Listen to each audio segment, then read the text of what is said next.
Good evening, everyone.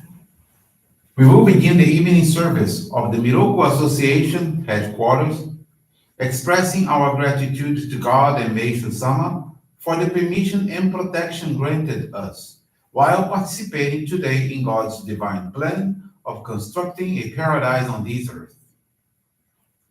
Let us pray together the Amatsu-Norito prayer of heaven, followed by the Miroku prayer. Please stand.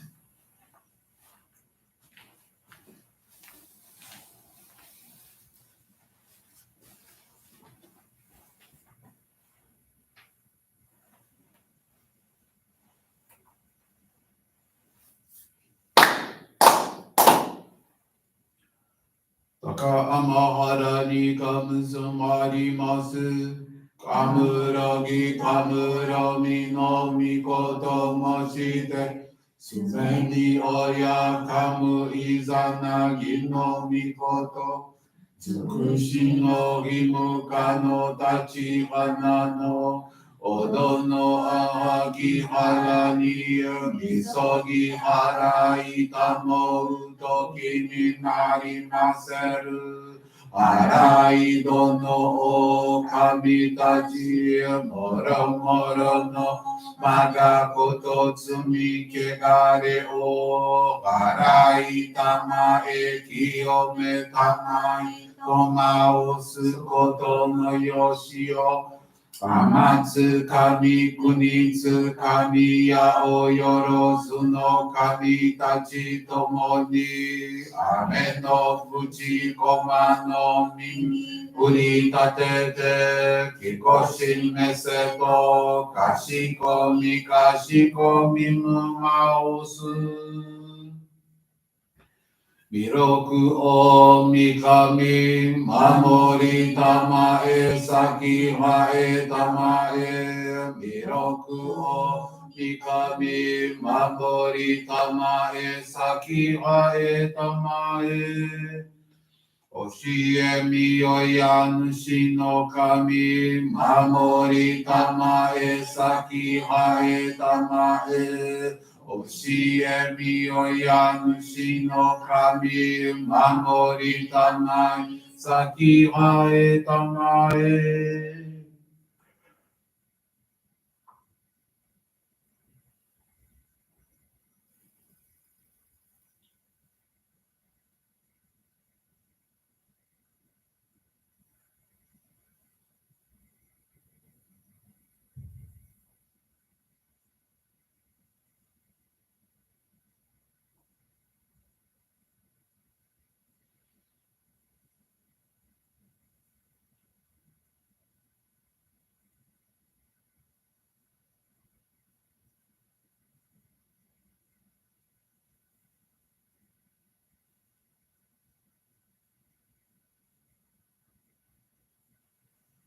Kum nagara tamachi haemase. Kum nagara tamachi haemase.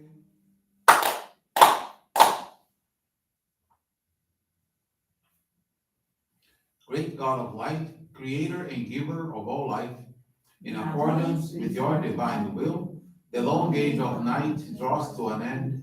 Your radiant divine light, shining ever more brilliantly, awakens the dawn of the glorious age of light, a time long awaited by all humanity. We thank you for guiding us to your divine plan and for the privilege of channeling and receiving Johrei. May our spirits and bodies be illuminated and purified as we live your truth given to us by Meishu-sama. Make us pure and effective instruments of your divine light, so that we may serve you and all those with whom we come in contact. May paradise on earth be realized, with health, peace, and prosperity, a reality in our lives. Great God of light, bless and protect us. Radiate our souls with your divine light, so that we may truly become instruments of your great plan. Please be seated. We will now receive Group Johrei.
May God and Meishu-sama bless you.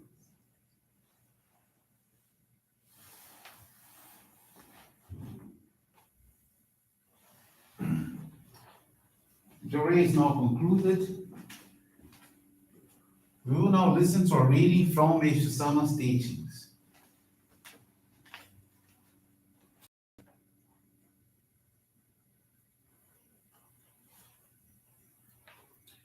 Education. Real education teaches people to discern right from wrong. It teaches only the truth. Physical knowledge alone will never suffice. True education deals with spiritual matters. Let us pave the way to higher understanding. In the world today, superficial knowledge is increasing, while true wisdom is becoming more and more scarce.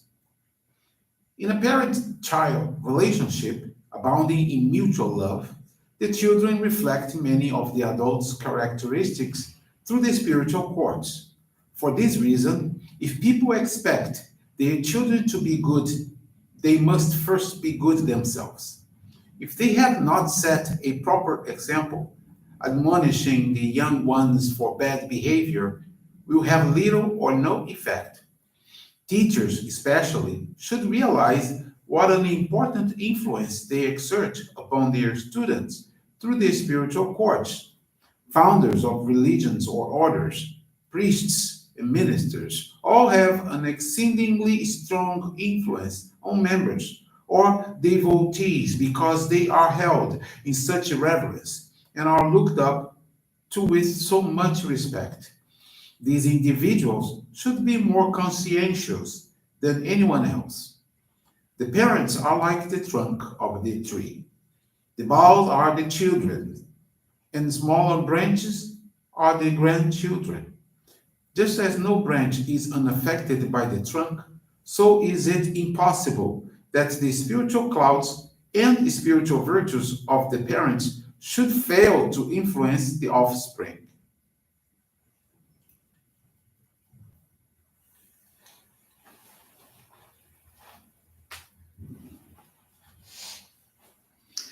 Thank you very much for attending this evening service.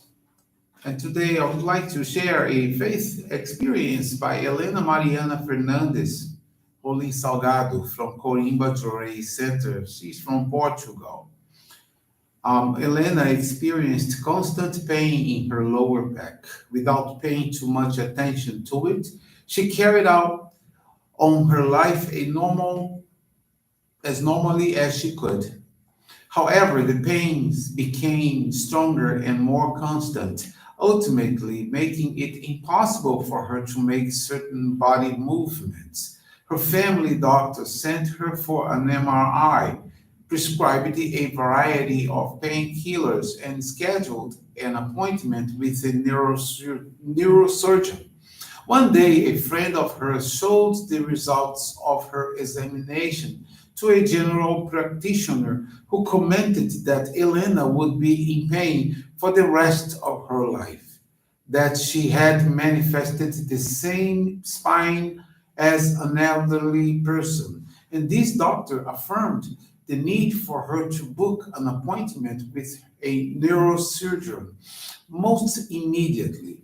Although Elena considered that she felt her purification was something she needed to endure for her spiritual growth, and of that her entire family, at that time she felt devoid of faith.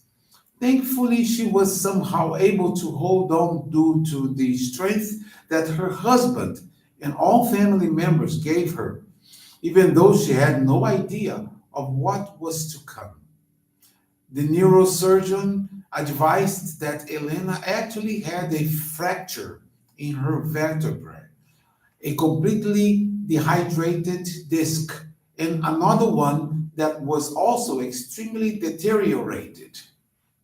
The doctor then advised her to have an operation urgently, as she had to try to save the affected disc. However, confusion reigned, despite being unsure about the chances of a successful surgery and fear of becoming paraplegic. She agreed to have the surgery at a cost of 17,500 euros, which added further duress to her already hopeless feelings. At this stage, Elena was unable to function with her body, as the pain was radically intense and always present. The first thing she did after receiving this news was to talk to her husband, who pointed out to her that she was not respecting the spiritual law of order and that she was constantly putting the physical ahead of the spiritual. Elena's husband then encouraged her to receive intensive Johrei on her back for at least 2 continuous hours every day, and also to go to church at least once a week to receive more Johrei, to pray for their ancestors, to give service, and express her gratitude through donations. He stressed that even if she didn't feel like it, she still should go, as it was part of her treatment. Despite being unsure if the treatment would work, she agreed to follow his suggestions, not out of true faith, but more so because of his encouragement. And so she commenced to receive Johrei intensively, began going to the Johrei Center weekly. She took huge effort because she lives in Batalha, which is located more than 50 miles away from Coimbra, where the center is located. Helena talked to her minister, who, along with some members, supported her, through which she gained strength and hope. She received the guidance to enshrine her ancestors through the Sorei Saishi protocol, a topic that she had not yet given its due importance. Elena also greatly intensified her investment in our basic practices of faith. She offered many prayers, she gave service passionately, materialized donations of gratitude, and after about 2 months, amazingly, her pains had completely dissipated. Subsequently, Elena had another MRI, whereupon the very surprised doctor reported to her that she no longer had any broken vertebrae, that the disc that had become deteriorated was now completely healthy, and that the disc that was supposedly a lost case was clearly regenerating. An incredibly great miracle had happened in Elena's life. She feels extremely happy and so very grateful to God, Meishu-sama, and her husband. With this purification, Elena learns the true meaning of faith and that God and Meishu-sama do not abandon us. They give us the answers in different ways, and spiritual growth does not depend only upon the purification process, but on how we may face it and how we may seek to resolve it. Elena has expressed her gratitude for this wonderful blessing through special donation and has conveyed to her minister her family's desire to receive the divine scroll for a home altar. With this faith experience, I would like to thank you all very much to attending this evening service, and I hope to see you tomorrow at 10 a.m. for our morning service. Thank you all very much. This brings to a conclusion our evening service. Thank you everyone for joining us, and we wish you a very blessed evening. Thank you.